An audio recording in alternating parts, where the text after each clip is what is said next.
নিজের ইচ্ছাকে যদি আল্লাহর কাছে দিয়ে দিতে পারি, নিজের ইচ্ছাকে যদি রবের কাছে বিক্রি করে দিতে পারি, তবেই বিনিময় আমার আল্লাহ আমার আপনার জন্য আল্লাহ জান্নাতের 8টা দরওয়াজাকে উন্মুক্ত করে দেবে। ও ভাইজানেরা, হুগলি জেলা সোনার মানিক যুবকেরা, আব্বারা মায়েরা, এই জীবনটাকে পরিবর্তন করতে হবে। এই দুনিয়ার জীবনটা হলো অস্থায়ী জীবন। গাড়ি বাড়ি বিবি বাচ্চা মাল সম্পদ বন্ধু বান্ধব দুনিয়ায় যা কিছু আমার মনে হয়, চোখ বন্ধ হয়ে গেলে আমার বলে আর তেমন কাউকে পাবেন না।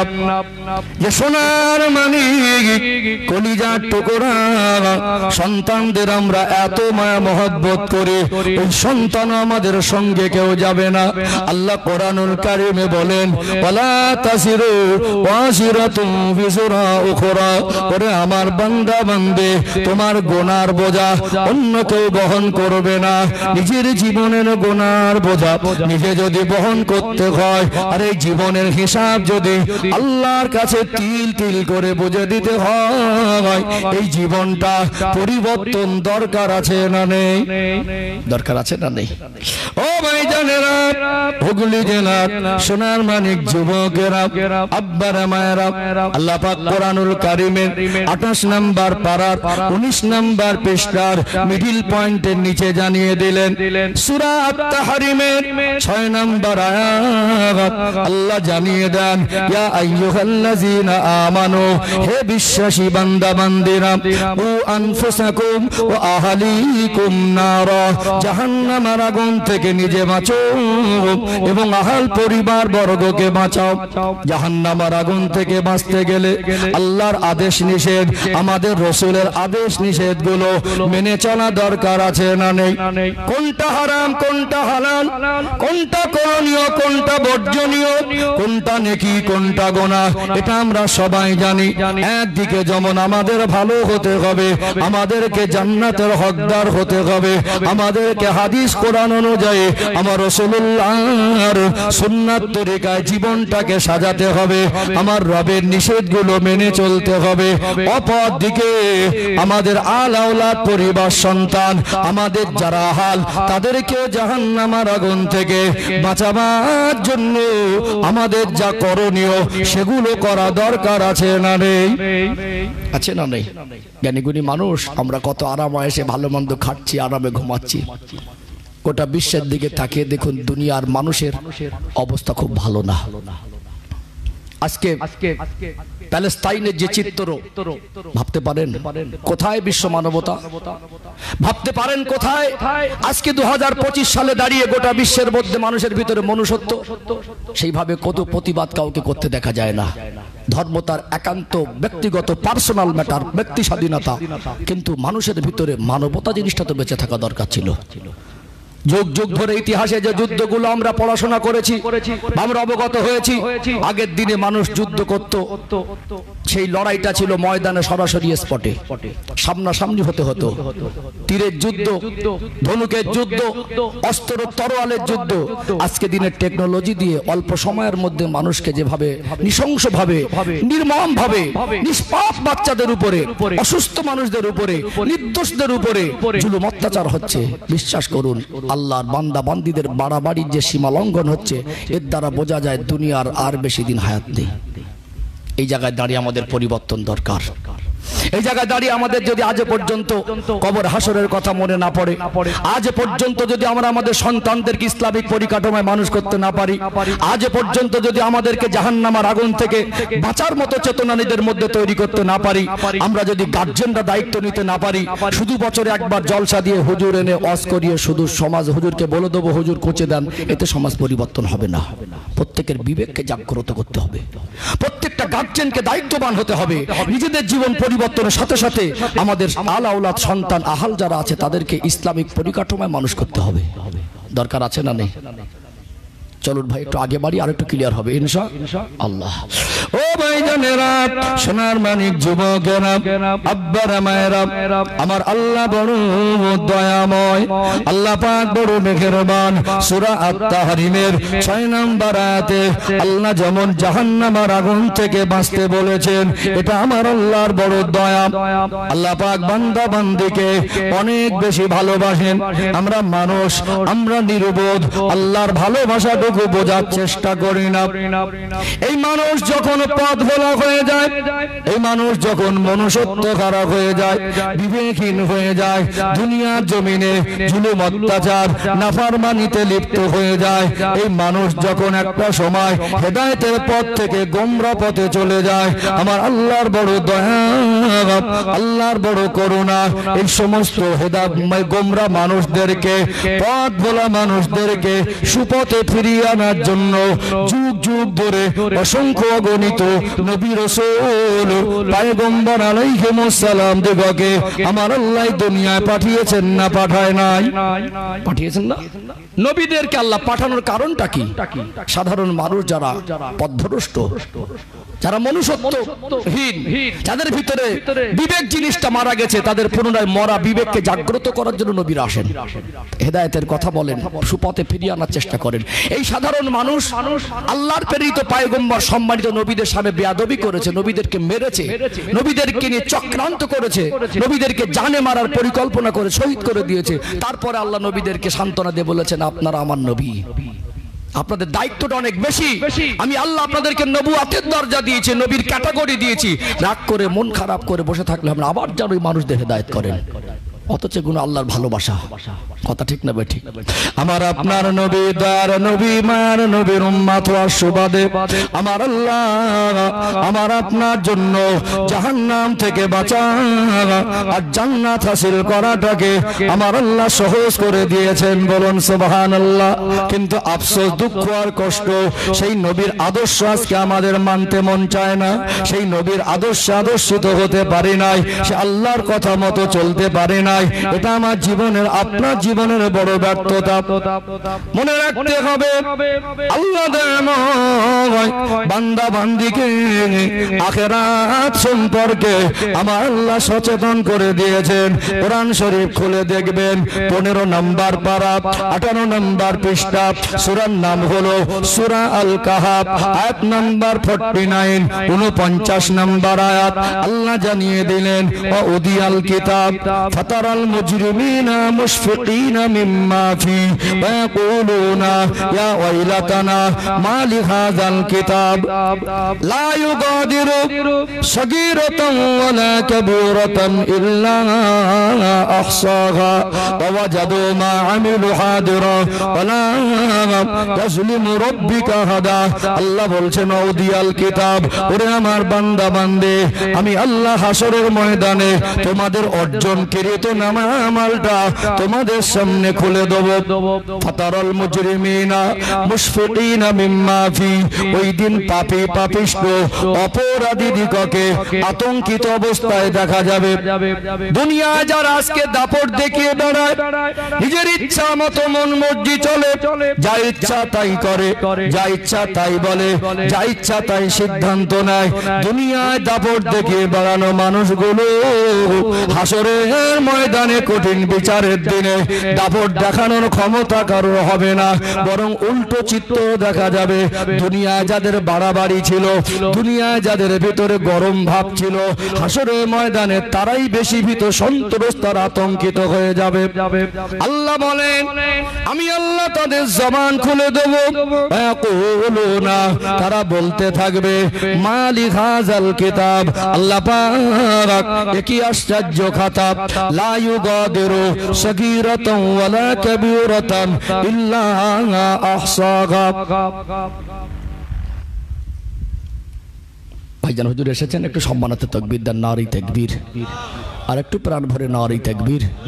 ভাইজান হুজুর কিবলা সিলসিলা হক মুজাদ্দিদে জামান, নারী তাকবীর।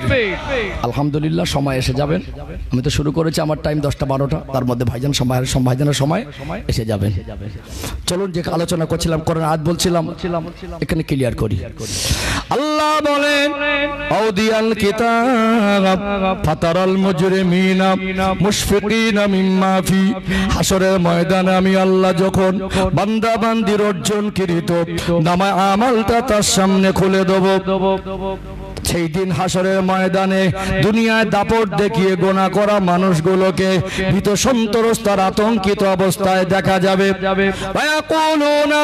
আমি আল্লাহ তাদের জবান খুলে দেব তারা বলতে থাকবে মালি হাযাল কিতাব আল্লাহ কি আশ্চর্য খাতা লা ইউগাদিরু সগীরাতান ওয়ালা কাবীরাতান ইল্লা আহসাহা ছোট বড় যা করেছিলাম হুবহু সব তো লেখা আছে ওয়াজাদু মা আমিলু হাদিরা আল্লাহ বলেন বান্দা বান্দি তুমি যা করেছিলে সেটাই তোমার সামনে পেশ করেছি ওয়ালা ইয়াজলিমু রাব্বিকা হাদা তোমার রব কারোর উপরে জুলুম করেন না বলুন তো দেখি আমার আপনার নামাজ যদি আল্লাহ সেদিন আমার আপনার হাতে খুলে দেন সেই জীবনের হিসাবটা যদি তিল তিল করে দিতে হয় এই জীবন পরিবর্তন দরকার আছে না নেই আছে না আজকে মানুষ দাপট দেখাচ্ছে হুজুররা বলছে নামাজ পড়েন মনে করছে হুজুর বলছে তো আমার বাপের কি হুজুররা বলছেন স্ত্রীকে মেয়েকে পর্দা করান কোনো পরোয়া নেই হুজুর বলছে তো আমার বাপের কি সুদ খাওয়া হারাম ঘুষ খাওয়া হারাম হুজুররা প্রতিবাদ করছে কোনো পরোয়া নেই হুজুর বলছে তো আমার বাপের কি আবার যাতাই দুনিয়ায় ক্ষমতার বল চলছে দুনিয়ায় দাপট দেখাচ্ছেন দুনিয়ায় যারাই আজকে গরম নিয়ে দাপট নিয়ে চলছে হাসরের ময়দানে চাঁদের চিত্রটা পুরোপুরি উল্টো হবে সেদিন তারা ভীত সন্ত্রস্ত আতঙ্কিত হয়ে যাবে নামায় আবাল প্রত্যেকের সামনে খুলে দেবে বলুন এই জীবনটা পরিবর্তন দরকার আছে না নেই আছে না ও ভাইজানেরা ওগুলি জেনাত সোনার মানিক যুবকেরা আব্বারা মায়েরা আল্লাহর প্রত্যেকটা আদেশ আর নিষেধ আমাদের নবীর প্রত্যেকটা আদেশ আর নিষেধ এগুলো আমাদের মেনে চলতে হবে আত্মসমর্পণ করে দিতে হবে নিজের ইচ্ছায় কিছু করতে পারবো না আল্লাহ যেটা বলেছেন নবী যেটা বলেছেন ওগুলো করতে হবে তবে মনে রাখবেন মানুষের জীবনে মানুষ যা শরীয়তের সীমা লঙ্ঘন করে এর ভিতরে একটা হলো আল্লাহর হক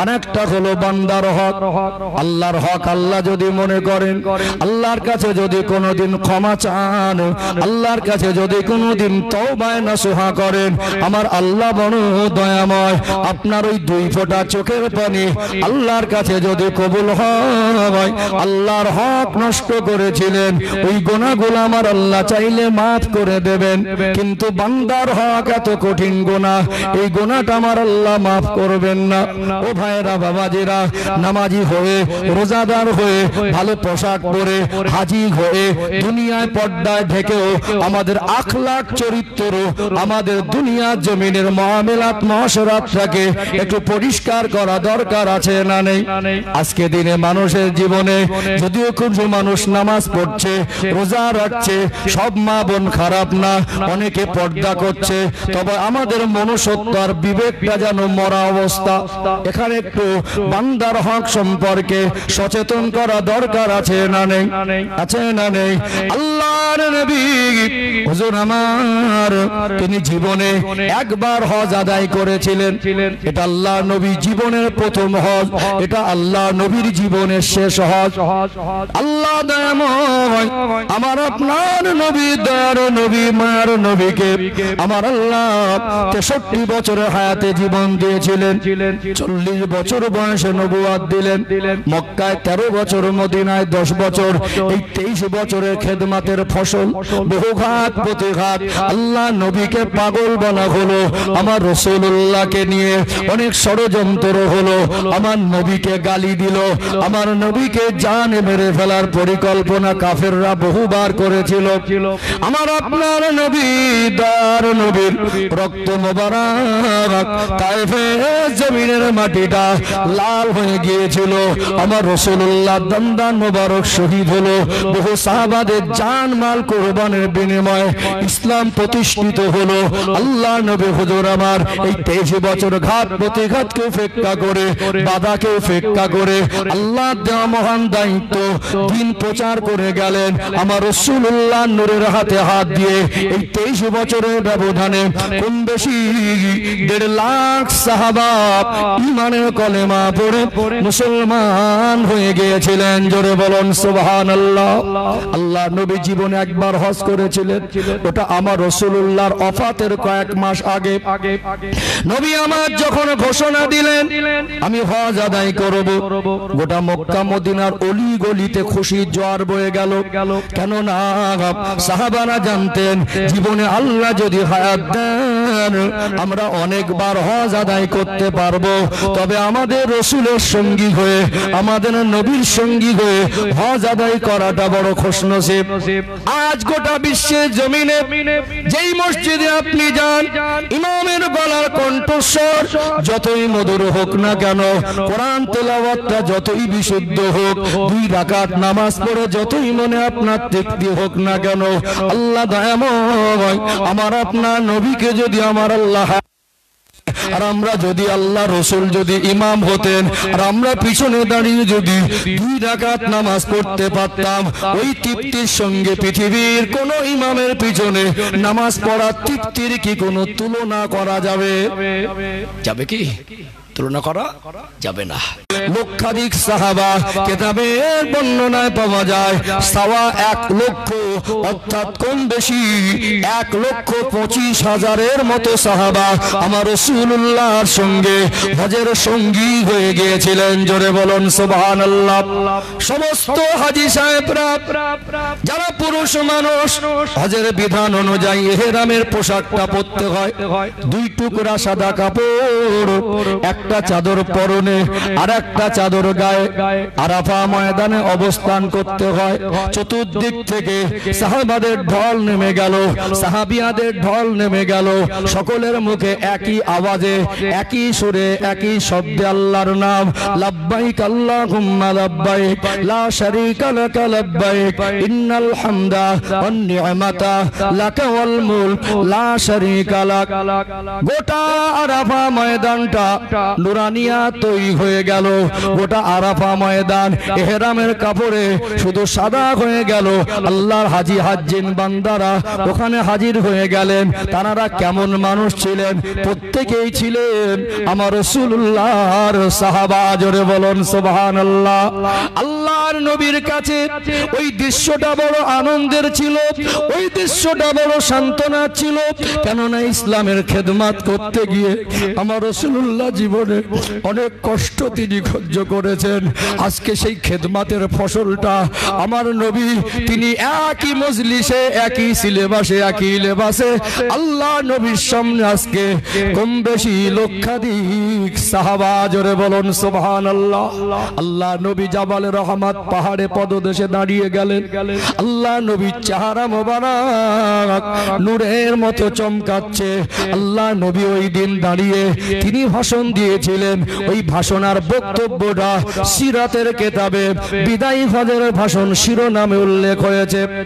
আজ যারা ইসলামকে নিয়ে রিসার্চ আর গবেষণা করছেন তারা বলছেন আমার রাসূলুল্লাহর ওই বিদায়ী হজের বাণীগুলো এত দামি, প্রত্যেকটা কথা প্রত্যেকটা শব্দ প্রত্যেকটা বাক্য আমার রাসূলুল্লাহর প্রত্যেকটা কথা প্রত্যেকটা লাইন প্রত্যেকটা ওয়ার্ড হীরা মুক্তা মতি দিয়ে তুলনা করা যাবে না, এত দামি। ও ভাইরা বাবাজিরা, নবী আমার ওই দিন মন খুলে কিছু কথা সাহাবাদের বলেছিলেন। এই 23 বছর আল্লাহ যা কিছু নাজিল করেছিলেন, এই 23 বছরে আল্লাহ শরীয়ত হিসাবে হারাম হালাল করণীয় বর্জনীয় হিসাবে আল্লাহ দয়াময় যা কিছু দিয়েছিলেন মূল মূল বিষয়গুলো আল্লাহ নবী পরিবেশে আরেকবার সাহাবাদেরকে পুনরায় গুরুত্বের সঙ্গে স্মরণ করিয়ে দিচ্ছিলেন। ও ভাইরা বাবাজিরা, আল্লাহ নবীর মনে হলো আজকে সাহাবাদেরকে আমি কিছু কথা বলবো। হযরত জারির বিন আব্দুল্লাহ রাদিয়াল্লাহু আনহুকে বললেন, ও হযরতে জারির আমার সাহাবাদেরকে একটু চুপ করতে বলো, আমি রাসূলুল্লাহ আজকে কিছু কথা বলতে চাই। সমস্ত সাহাবারা চুপ হয়ে গেলেন। লক্ষ লক্ষাধিক সাহাবা আমার রাসূলুল্লাহ বয়ান বক্তব্য শুরুতে আল্লাহর প্রশংসা শুকরিয়া আদায় করলেন। আল্লাহ নবী বললেন, ও আমার সাহাবীরা, আজকে আমি রাসূলুল্লাহ আপনাদের কাছে কিছু কথা বলতে চাই, একটু আমার দিকে খেয়াল করে শোনেন। আল্লাহ নবীর দিকে সব মনোযোগ দিলেন। আমার রাসূলুল্লাহ নূরে জবানের বাণীগুলো লক্ষাধিক সাহাবার কানে কানে ঢেউ ঢেউ যেন পৌঁছে যায়। আল্লাহর নবী হুজুর আমার ওই দিন বয়ান করতে করতে বারবার একটা শব্দ উচ্চারণ করছিলেন, আলবিদা আলবিদা আলবিদা। হতে পারে এটা আমার জীবনের শেষ হজ। আমার সাহাবায়ে কেরামেরা আল্লাহ মায় হায়াতে রাখবেন, আবার আমি হজ করব, এত মানুষকে সামনে পাবো আর এমন ভাবে গুছিয়ে কথা বলতে পারবো, এই সুযোগ নাও আসতে পারে। আলবিদা আলবিদা আলবিদা। হতে পারে এটা জীবনের শেষ বিদায়। আল্লাহ নবী ওই দিন এত গুরুত্বপূর্ণ সময় ছিল, কথাগুলো এত গুরুত্বপূর্ণ ছিল। আল্লাহ নবী ওই দিন বয়ান বক্তব্য দিচ্ছেন, সাহাবাদেরকে নিয়ে খুতবা দিচ্ছিলেন। ওই দিন দেখবেন আরাফা ময়দানে আল্লাহ নবী মাগরিবের নামাজ পড়েন নাই। মাগরিবের নামাজের ওয়াক্তটা একটু অল্প সময় থাকে, বাকি 4 ওয়াক্তের আজানের পরে জামাতের টাইম শুরু হতে কোন কোন মসজিদে 15 মিনিট 20 মিনিট আধা ঘন্টা পরে জামাত শুরু হয়, কিন্তু মাগরিবের আজানের পর পর জামাতটা শুরু করা হয়। আল্লাহ নবী ওই দিন মাগরিবের নামাজ ওখানে পড়েন নাই। এই লক্ষাধিক সাহাবাকে নিয়ে আরাফা থেকে মুজদালিফা এসে মাগরিবের নামাজ আর এশার নামাজ একসঙ্গে পড়েছিলেন। এই জন্য কিয়ামত পর্যন্ত হাজী সাহেবরা হজ করতে গিয়ে ওই আরাফা ময়দানে মাগরিবের নামাজ পড়েন না। আল্লাহর নবীর বয়ানের অংশ ওই দিন নবী আমার সাহাবাদেরকে বলছিলেন, সাহাবীরা আমি রাসূলুল্লাহ আপনাদেরকে জানিয়ে দিলাম প্রত্যেকটা মুসলমান একজন আর একজনের ভাই, আল মুসলিম আখুল মুসলিম। এইটুকু বলে আল্লাহ নবী থেমে যান না। নবী আমার বললেন, আমার সাহাবায়ে কেরামেরা তোমরা কেমন ভাই ভাই? আল্লাহ নবী বললেন, আমি রাসূলুল্লাহ তোমাদের বলে গেলাম একজন আর একজনের জন্য আয়না স্বরূপ। বাজারে মার্কেটে গিয়ে 10 টাকা 20 টাকা দিয়ে একটা আয়না কিনতে পাওয়া যায় কি যায় না? জুয়েলারি দোকানে 10 গ্রাম সোনার অলংকার কিনতে গেলে এভারেজ আজকে দিনে দাঁড়িয়ে 90,000 টাকার মতো দরকার। দুনিয়ায় কত দামি দামি বস্তু আছে, দামি দামি ধাতু আছে। আল্লাহ নবী মুসলমানের সম্পর্কটা দুনিয়ার কোন সোনা দানা হীরা মুক্তা দিয়ে বোঝান নাই। আল্লাহ নবী আয়নার সঙ্গে তুলনা করলেন। কেন আয়নার সঙ্গে তুলনা করলেন? আমার নবীর কথাগুলো কত দামি। আপনি যদি কানতে কানতে আয়নার সামনে গিয়ে দাঁড়িয়ে যান, আপনার চোখে না পানি আর আপনার কান্না, এই কান্নার আয়নার ভিতরে ছবির মধ্যে যে কান্না দেখতে পাবেন, এই দুটো কান্নাকে পার্থক্য করা কোনো মতেই সম্ভব নয়। আয়নার সামনে দাঁড়িয়ে হাসবেন, নিজের হাসি আর আয়নার ভিতরে যে ছবির হাসি দেখা যায়, এই দুটো হাসিকে কোনো রকম ভাবে পার্থক্য করা যায় না। এই জন্য আল্লাহ নবী বলেছিলেন, ও আমার সাহাবায়ে কেরামেরা, আমার সাহাবীরা, আমি রাসূলুল্লাহ আমার উম্মতকে ভাই ভাইয়ের সম্পর্কে আবদ্ধ করে গেলাম। তোমরা কেমন ভাই ভাই, একজন আর একজনের জন্য আয়না স্বরূপ। আল্লাহ নবী আমাদেরকে এই সম্পর্কে আবদ্ধ করে গেলেন। মুসলমান যদি বিপদে পড়ে, মুসলমান যদি মুসিবতে পড়ে, মুসলমান যদি দুঃখে থাকে, তার প্রতিবেশী, তার কওম, তার ঈমানের সম্পর্কের ভাই তার ব্যথায় সমপরিমাণ ব্যথিত হবে। আর মুসলমান যদি আনন্দিত হয়, ভাইয়ের হাসিতে হাসবে, ভাইয়ের কান্নায় কাঁদবে। এটাই ছিল আল্লাহর নবীর জীবনের মূল কথা, আর এটাই ছিল আমাদের জন্য উপযুক্ত একটা শিক্ষা। কথা কি বুঝতে পারছেন? কিন্তু আমাদের এই সম্পর্কের গভীরতা আমরা আন্দাজ করলে অনেক আন্দাজ করতে পারবো না। এখানে ব্যাখ্যা দিলে অনেক কয়েকটা ব্যাখ্যা সে যাবে। আমি জাস্ট কয়েকটা কথা, বান্দার হকের কথাটা একটু আলোচনা টাপে টাপে যাবো, এই জন্য এই পয়েন্টটা আমি তুলে এনেছি। বিদায় হজের ভাষণ অনেক লম্বা, ওই আলোচনায় গেলে অনেকটা লম্বা টাইম চলে যাবে। আমি একটু আজকে বান্দার হকের দিকটা, আজকে বিশ্ব মানবতা কোথায় দাঁড়িয়ে, এই জন্য একটু সচেতন করা। আজকে যাদের হাতে ক্ষমতা আছে, একজনের সামনে অন্যায় হলে সে প্রতিবাদ করার ক্ষমতা রাখে, অথচ সে প্রতিবাদ করছে না। যে মানুষটা তার সামনে যদি একজনের উপর অবিচার হয়, জুলুম হয়, অত্যাচার হয়, ওই মানুষটা চাইলে প্রতিরোধ করতে পারে, অথচ তার ভিতরে বিবেক আর মনুষ্যত্ব জিনিসটা নেই। তার মানে নবী যে ময়দানে উম্মতকে যে সম্পর্কে আবদ্ধ করে গেলেন, আমরা সেই সম্পর্কের মর্যাদাটুকু বজায় রাখতে পারলাম না। কথা ঠিক বলছি না ভুল বলছি? তার ভোগান্তি আজকে কি দেখতে হচ্ছে? কি গো, তার ভোগান্তি আজকে কি দেখতে হচ্ছে? আমার একটা ভাইকে নির্মম ভাবে যারাই আজকে মানুষকে হত্যা করছে, অথচ আমার দেশের পাঁচাটা কিছু দালাল মিডিয়া তাদেরকে আবার সন্ত্রাসী বলে প্রচার করছে। একবারও কোন নিউজ চ্যানেল দেখেছেন, ভারতবর্ষের বড় বড় নিউজ পোর্টাল থেকে দেখেছেন যে ইসরায়েলকে সন্ত্রাসী বলতে? কথা কি বুঝতে পারছেন? অথচ প্যালেস্টাইনের মানুষ, ওটা তাদেরই জন্মভূমি। এক সময় ইতিহাস বলে ইসরায়েল ছিল প্যালেস্টাইনের শরণার্থী। তারা তাদের জায়গায় বসে তাদের অবদানে, তাদের অনুদানে আজকে তারা জায়গা করে নিয়ে সেই জমিনের মাটিতে যেভাবে অমানবিক নৃশংসভাবে একেবারে মানুষের কাছে, যেটা গোটা বিশ্ব তাকিয়ে আছে, কোনো প্রতিবাদ নেই, অথচ সেখানে মানুষকে যেভাবে হত্যা করা হচ্ছে, উপরুক্ত তাদেরকে বলা হচ্ছে কি? সন্ত্রাসী। আজকে আমার দেশের বর্তমান সময়ে ভারতবর্ষের জালেম সরকার দেখছে গোটা বিশ্বের হাওয়া। আমরা সেই দেশের মুসলমান যখন দেখছে প্যালেস্টাইনের মুসলমানের উপরে এত জুলুম অত্যাচার হওয়ার পরে তাদের কোনো ভাই বেঁচে আছে বলে আর মনে হচ্ছে না, তাহলে আমার দেশের মুসলমানদেরকে নিয়ে যদি একটু রাজনীতি করে ক্ষমতা টিকে থাকা যায়, যদি এদেরকে নিয়ে এদের উপর অবিচার করে এদেরকে নিয়ে আমরা খেলনার মতো ব্যবহার করে যদি আমরা ক্ষমতায় বসে যদি আমরা সুশুরি দিয়ে আমরা দুনিয়া রাজত্ব করতে পারি, একের পর এক বাবরি মসজিদকে নিয়ে আমাদের থেকে ছিনিয়ে নেওয়া হলো, 3 তালাকের উপরে আইন আনা হলো, মুখ বুজে সহ্য করেছি, মুখ বুজে আমার কওমের ভিতরে প্রতিবাদ নেই। ভাই যখন ভাইয়ের সামনে কষ্ট পায়, ভাইয়ের উপরে আঘাত আসে, ভাইয়ের উপরে জুলুম অত্যাচার হয়, ভাইয়ের উপরে অবিচার হয়, আমরা ভাই সেখানে মুখ খুলি না। আজকে এমন একটা চরম পরিস্থিতির মুখে দাঁড়িয়ে এই ভারতবর্ষের যে অকাফের সম্পত্তি, এটা আমাদের পূর্বপুরুষে রেখে যাওয়া, আল্লাহর রাস্তায় রেখে যাওয়া অকাফের সম্পত্তি, আজকে সেই সম্পত্তিটাকে হস্তক্ষেপ করে আজকে আইনটাকে ক্ষমতার বলে, সংখ্যাগরিষ্ঠতার বলে আজকে তারা তাদের আয়ত্তে নিয়ে যাওয়ার সেই আইন পাশ করেছে না করেনি? এখনো মুসলমানের ঘুম ভাঙছে না। আপনি ভাবছেন আমার মুখ খোলা দরকার নেই, আপনি ভাবছেন প্রতিবাদ করার দরকার নেই, আপনি ভাবছেন আমাকে ময়দানে নামার দরকার নেই, আমার টাকা আছে, গাড়ি আছে, বাড়ি আছে, বিবি বাচ্চাকে নিয়ে আমি খাচ্ছি চলছি, আমার অসুবিধা কোথায়? আপনি মানবতা বুঝছেন না, মনুষ্যত্ব বোধটুকু রাখছেন না। একটা দিনই ওয়াকফের সম্পত্তিকে নিয়ে তারা তাদের মতো আয়ত্তে নিয়ে যেভাবে তারা আইন পাশ করে নিয়েছে, আপনার ছেলে দেখবে আপনার কবর উপরে বুলডোজার চালাবে, চোখ থেকে পানি ঝরবে, সেদিনও কিছু বলা থাকবে না।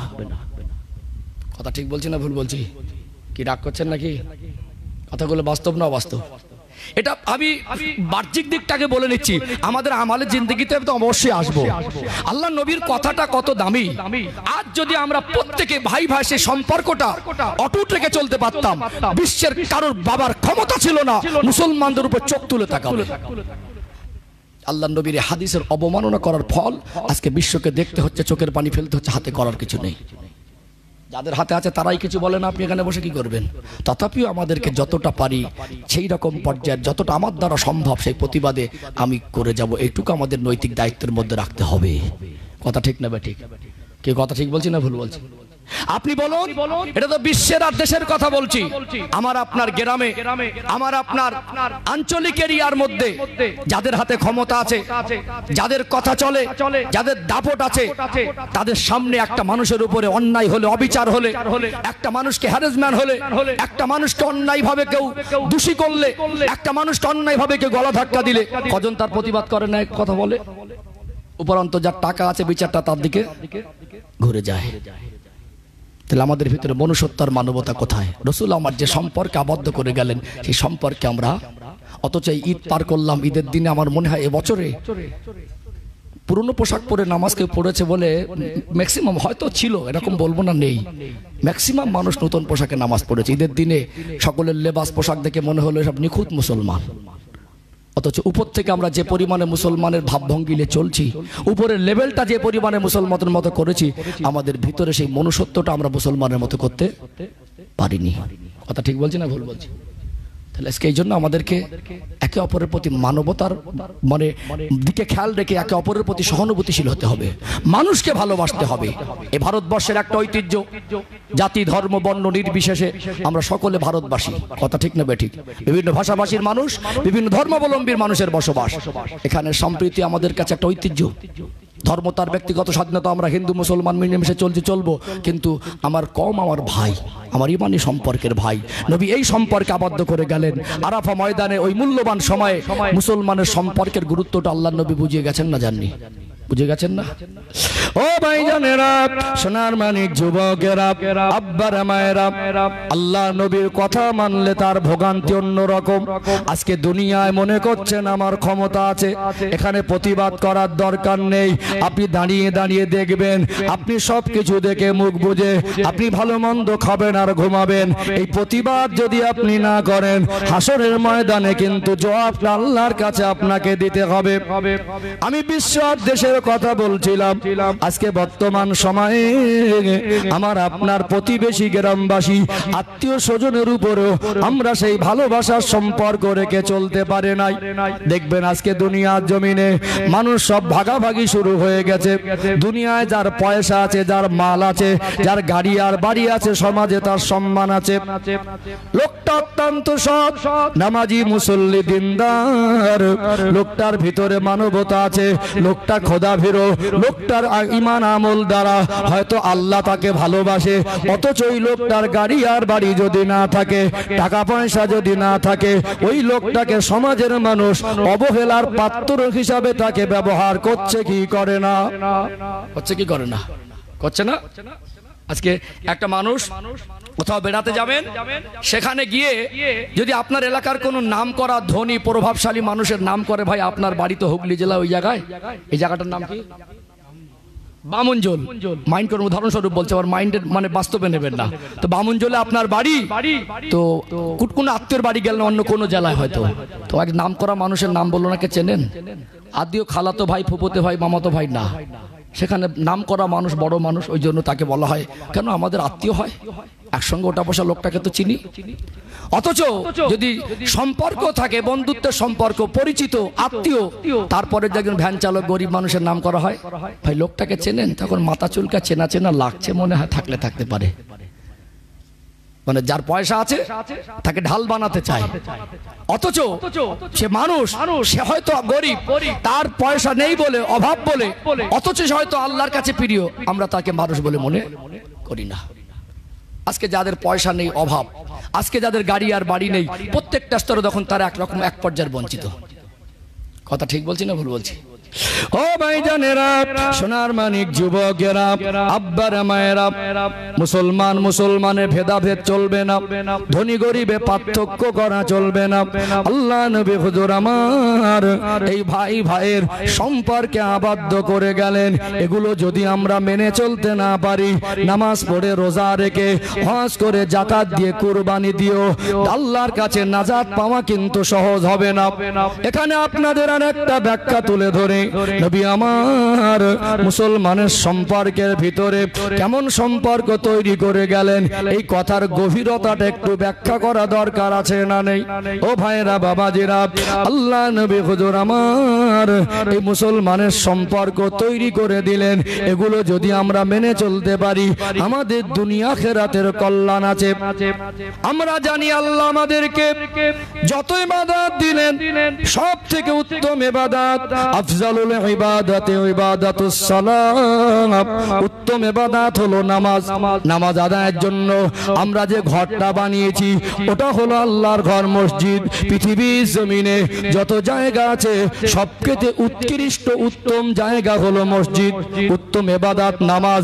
নামাজ পড়ার জন্য যেখানে আমরা জমা হই, ওই জায়গাটা, ওই ঘরটা উত্তম, অর্থাৎ ওর ভিতরে মনুষ্য জাতি জীবনের উত্তম শিক্ষাগুলো আছে না নেই? আল্লাহ আমাদেরকে কি শেখাতে চান? উত্তম ইবাদত নামাজ। ওই নামাজের ভিতরে তোমাদের জীবনের সবথেকে উত্তম শিক্ষাগুলোর ভিতরে আছে। পৃথিবীর সেরা ধনী মানুষ গিয়ে নামাজে দাঁড়িয়ে যাবে, দেখবে তার সামনের কাতারে পৃথিবীর সেরা গরিব মানুষ, ও ধনী বলে, পয়সাওয়ালা বলে, ওই গরিব মানুষটাকে কি হাত ধরে পিছনে টেনে দিতে পারবে? পৃথিবীর সেরা জ্ঞানী মানুষ, বিদ্বান মানুষ, পৃথিবীর সেরা ভালো মানুষ, ওই মানুষটা সত্যিকারেও যদি তার ঈমান আমল দিয়ে আল্লাহর কাছে প্রিয় হয়, তথাপি ওর পাশে যদি পৃথিবীর সব থেকে বড় গুনাহগার দাঁড়িয়ে যায়, ধাক্কা দিয়ে কি সরিয়ে দিতে পারবে? পৃথিবীর সেরা দেখতে সুন্দর মানুষ, পৃথিবীর সেরা দেখতে অসুন্দর ওই মানুষটা যদি তার সামনে দাঁড়ায়, অথচ দেখা যাবে কাতার সামনের কাতার খালি রেখে পিছনে আসা যাবে না, ওই মানুষটার পাশে আমি দাঁড়াবো না, পিছনে দাঁড়াবো, জায়গা খালি। ইসলাম আমাদের শিক্ষা দেয় নাই। অর্থাৎ আপনি পৃথিবীর দেখতে সেরা সুন্দর হলেও আপনার কাছ গিয়ে দেখবেন যেখানে নামাজে আপনার জন্য দাঁড়ানোর জায়গাটা খালি, পৃথিবীর সব থেকে অসুন্দর মানুষ যদি দাঁড়িয়ে থাকে, ওখানে গিয়ে আপনি অন্য জায়গায় দাঁড়াতে পারবেন না। নামাজের মধ্যে গিয়ে ধনী গরিব পার্থক্য করা যায় না, নামাজের মধ্যে গিয়ে কালো ফর্সা পার্থক্য করা যায় না, নামাজের মধ্যে গিয়ে দিনদার পরহেজগারকে আর গুনাহগারকে আলাদা আলাদা দাঁড় করানো হয় না। নামাজের মধ্যে গিয়ে ওখানে দেখা যাবে আমরা মানুষ, ওখানে কোনো পার্থক্য নেই। ওই শিক্ষাটুকু মসজিদ থেকে বার হয়ে এসে আমাদের জীবনে বাস্তবায়ন রাখা দরকার ছিল কি ছিল না? ছিল না? এখানে আর একটু ব্যাখ্যা দেই। দুনিয়াতে আমরা মানুষ, আল্লাহ আমাদেরকে তিনি যা মাল সম্পদ দিয়েছেন, মনে রাখবেন আল্লাহ রহমতের ভান্ডারে কিন্তু মালের কমি নেই। আমার আল্লাহ যদি মনে করতেন গোটা বিশ্বের প্রত্যেকটা মানুষকে crore crore million billion trillion ডলারের মালিক বানিয়ে দিতে পারতেন, কিন্তু এক শ্রেণীর মানুষকে আল্লাহ ধনী করেছেন, আর এক শ্রেণীর মানুষকে আল্লাহ গরিব করেছেন। ধনীটা যে হয়েছে ওটা আল্লাহর দয়া, আল্লাহর করুণা। আমার আল্লাহ যদি মনে করতেন ওকে পাগল করে রাস্তায় ঘোরাতে পারতেন, আল্লাহ যদি মনে করতেন ওকে জন্মন্ধ করে পাঠাতে পারতেন। আমার আল্লাহ তাকে অর্থ সম্পদ দিয়েছেন, এটা তার পরীক্ষার জন্য, আর আমার আল্লাহ তাকে গরিব করে রেখেছেন, এটা তার পরীক্ষার জন্য। দুনিয়া আজকে দেখুন মাল সম্পদ পেয়ে, পদ পেয়ে, চেয়ার পেয়ে, ক্ষমতা পেয়ে, গাড়ি আর বাড়ি পেয়ে গরিব মানুষকে অবহেলা করে, গরিব মানুষকে মানুষ মনে করে না। আল্লাহ নবী যে ভাই ভাইয়ের সম্পর্কে আবদ্ধ করে গেলেন, সেই সম্পর্কের প্রতি আমার কওমের আর গুরুত্ব নেই। অর্থাৎ এখানে আমি আপনাদেরকে একটু ক্লিয়ার করে বুঝিয়ে দেই, আল্লাহ নবী যে সম্পর্কের কথা বলে গেলেন, যদি সম্পর্ক আমরা মেনে নিতে পারি, গোটা দুনিয়া জমিনে আমাদের জীবনে অনেকটা শান্তির জায়গাটা পূরণ হয়ে যাবে। একটু আপনার কাছে ব্যাখ্যা করলে ক্লিয়ার হয়ে যাবে। আল্লাহ নবী এমনি এই ভাই ভাইয়ের সম্পর্কের গভীরতা আয়না দিয়ে তুলনা করেন নাই। ও ভাইরা বাবাজিরা, আপনি ধনী তো কি হয়েছে, আমার আল্লাহ যদি মনে করেন 50 বছর ধরে টাকা জমাবেন, এমন রোগ বিমার আমার আল্লাহ দিয়ে দেন, ওই টাকাটা 50 বছর ধরে জমানো টাকা চিকিৎসার জন্য 5 দিনেও ঠাঁই পায় না। আছে না নেই? কুলিল্লাহুম্মা মালিকাল মুলকি তুতিল মুলকা মান তাশা ওয়া তানজিউল মুলকা মিম্মান তাশা ওয়া তুইজ্জু মান তাশা ওয়া তুযিল্লু মান তাশা। আল্লাহ বলছেন হাবিব আপনি বলুন, আল্লাহ সার্বভৌম শক্তির অধিকারী, আল্লাহ যাকে ইচ্ছা তাকে রাজত্ব দেন, যাকে ইচ্ছা তার রাজত্ব ছিনিয়ে নেন। আল্লাহ যাকে ইচ্ছা তাকে ইজ্জত দেন, যাকে ইচ্ছা তার ইজ্জত ছিনিয়ে নেন। অর্থাৎ এখানে আমরা কিছু মানুষ টাকা পেয়ে, মাল পেয়ে, সম্পদ পেয়ে আজকে আমরা নিজেরা মনে করি অনেক বড় মাপের মানুষ, আর গরিব মানুষকে মানুষ বলে মনে করি না। কথা ঠিক বলছি না ভুল বলছি? আজকে এই যে গত জুমা গেল, এর আগের জুমা জুমাতুল মোবারক মাসের আলবিদা শেষ জুমা ছিল, মনে পড়ে? নামাজ পড়তে যাচ্ছিলেন, কারো বা পুকুরের পানির দিকে নজর করো, টালমোটাল অবস্থা। কিন্তু জুমার দিন তাড়াহুড়ো সময় মতো মসজিদে পৌঁছালেন, বাড়ি এসে মোবাইল হাতে নিয়ে ফেসবুক ইউটিউব খুললেন, নিউজ চ্যানেলে প্রচার দেখেছেন যে জুমার অক্তে মায়ানমারের জমিনে ভয়াবহ ভূমিকম্প।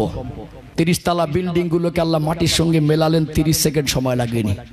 আল্লাহ বলে বান্দা উন্নত মানের টেকনোলজি ব্যবহার করে, বুদ্ধি দিয়ে খাটিয়ে, দামি ইঞ্জিনিয়ার এনে 300 বছর ধরে যদি তোমরা একটা বিল্ডিং বানাও, আমি আল্লাহ শুধু জমিনটাকে ধরে হালকা হেলিয়ে দেবো, নাড়িয়ে দেবো, তোমাদের 300 তলা বিল্ডিং 300 বছর ধরে বানাবে, ওটা আমার কাছে মাটির তলায় বেটাতে 30 সেকেন্ড সময় লাগবে না। কথা বুঝতে পারছেন না? আপনি মনে করছেন আমি মাল পেয়েছি, সম্পদ পেয়েছি, অর্থ পেয়েছি, আমি মহান হয়ে গেছি। বরং আল্লাহ আপনাকে মাল, সম্পদ, অর্থ পরীক্ষা করার জন্য দিয়েছেন। অর্থাৎ এখানে কিছু মানুষ টাকা পয়সা হওয়ার পরে গরিবকে আর মানুষ বলে মনে করে না। অর্থাৎ সেখানে তার ক্ষমতাকে ব্যবহার করে, সেখানে তার সমাজের পরিচয়কে ব্যবহার করে নিজের স্বার্থ নিয়ে পড়ে থাকে। ইসলাম আমাদেরকে এই শিক্ষা দেয়নি। সম্মানিত ভাইয়েরা, আজকে পৃথিবীতে একটা মানুষ যদি মনে করেন আমি ধনী, আমার আল্লাহ যদি মনে করেন তাকে ফকির করব, আল্লাহর কাছে 1 সেকেন্ড সময় লাগবে না। গোটা বিশ্বে যদি আপনার 10টা রাষ্ট্রে ব্যবসা থাকে, আমার আল্লাহ চাইলে আপনাকে ফকির করে দেবে, 1 সেকেন্ড সময় লাগবে না। আপনি যুক্তি দেবেন, আমার ব্যবসা আছে মায়ানমারে, ভূমিকম্পে যদি ধসে যায়, আমার ব্যবসা আছে চীনে, সুনামিতে যদি ভেসে যায়, আমার ব্যবসা আছে আমেরিকায়, গোডাউনে যদি আগুন লেগে যায়, আমার ব্যবসা আছে রোমে, সেখানে যদি দখল করে নেয়, আমার ব্যবসা আছে সৌদিতে, 1 সেকেন্ডে ফকির হব না। আল্লাহ বলে, বান্দা, দুনিয়ায় তোকে যে বিবেক দিয়েছি, বুদ্ধি দিয়েছি, সুস্থ মস্তিষ্ক দিয়েছি, যে মস্তিষ্ক আছে বলে, এই বিবেক বুদ্ধি আছে বলে, তোর বিবেক বুদ্ধি সুস্থ আছে বলে যে জিনিসটা দিয়ে তোর গাড়ি, তোর বাড়ি, তোর সম্পদ, তোর মাল, তোর নিজের মনে হয়, ওইটুকু ছিনিয়ে নিতে 1 সেকেন্ড সময় লাগবে না। এক সময়ের কোটিপতি রাস্তায় পাগল হয়ে ঘুরছে না, ঘরে না? নিজের নামে 50 বিঘে জমি, নিজের নামে 5টা ফ্ল্যাট, অথচ সে নিজেই স্বীকার করে না যে দুনিয়া তার কেউ আছে। কথা কি বুঝতে পারছেন? অর্থাৎ এখানে একটা ধনী মানুষ যখন মারা যায়, তার পরনে যদি সে যদি রাজাও হয়, 10 লাখ টাকার পোশাক থাকে, হীরার তাজ পরানো থাকে, সে যদি মুসলমান হয়, মরণের পরে ওটাও খুলে ফেলা হয়। একজন গরিব মানুষ ভ্যান চালক, সে যদি মারা যায়, তার গায়ে ছেঁড়া পাঞ্জাবি থাকে, ওটাও খুলে ফেলা হয়। অর্থাৎ দুজনকে গোসল দিয়ে, ধনী আর গরিব বলে কাফনের পার্থক্য করার পারমিশন ইসলাম দেয়নি। দুজনকে যদি কাফন পরিয়ে কাফনে মুখটা মুড়ে পাশাপাশি খাটিয়ায় শুইয়ে রাখা হয়, মরণের পরে খাটিয়ায় শুইয়ে কাফন পরিয়ে গোসল দিয়ে কোনটা রাজা আর কোনটা ফকির পার্থক্য করা যায় না। কবরস্থানের ধারে যাবেন, क्या तुम कब्रिस्तान के पास से कभी नहीं गुजरते? कब्र को देखकर अपने मौत को याद नहीं कर सकते? কবরের ধার থেকে কি যাও না? ভাঙা কবরটা দেখে কি নিজের কবরের কথা মনে পড়ে না? পৃথিবীর সেরা ধনী মানুষের জন্য কবরস্থানে 3.5 হাত জায়গাটাই বরাদ্দ। পৃথিবীর সেরা গরিব মানুষের জন্য কবরস্থানের ধারে 3.5 হাত জায়গাটাই বরাদ্দ। অথচ আমরা দুনিয়ায় ক্ষণেকের জন্য সামান্য হায়াত পেয়ে, দুনিয়ার বাদশাহী পেয়ে আমরা মানুষকে আর মানুষ মনে করি না।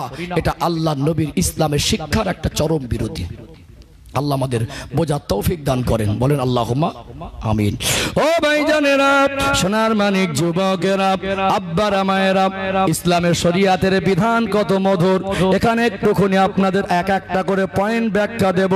নবী আমার সোনার জবানে বললেন, ও আমার সাহাবারা, যখন কোনো মানুষকে দিয়ে কাজ করাবে, ওই মজদুরের পাওনাটা তার গায়ের ঘাম শুকাবার আগে দিয়ে দাও।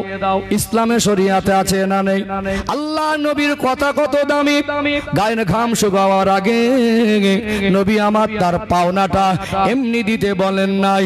হয়তোবা এমনও মানুষ আছেন, তার বাড়িতে বৃদ্ধ বাবা মা অসুস্থ, মনে মনে করলেন 2 দিন 4 দিন কাজ করে ওই টাকাটা পেয়ে আমি আমার বাবা মার ঔষধ কিনবো। আপনাকে আল্লাহ অনেক অগাধ পয়সা দিয়েছেন, আপনার দুঃখ কষ্ট আপনি বোঝেন না, কিন্তু গরিব মানুষটা হয়তো তার বাবা মার মুখের হাসিটা তার কাছে অনেক বড়। নবী এমনি বলেন নাই, গায়ের ঘাম জুড়াবার আগে তার পয়সাটা দিয়ে দাও।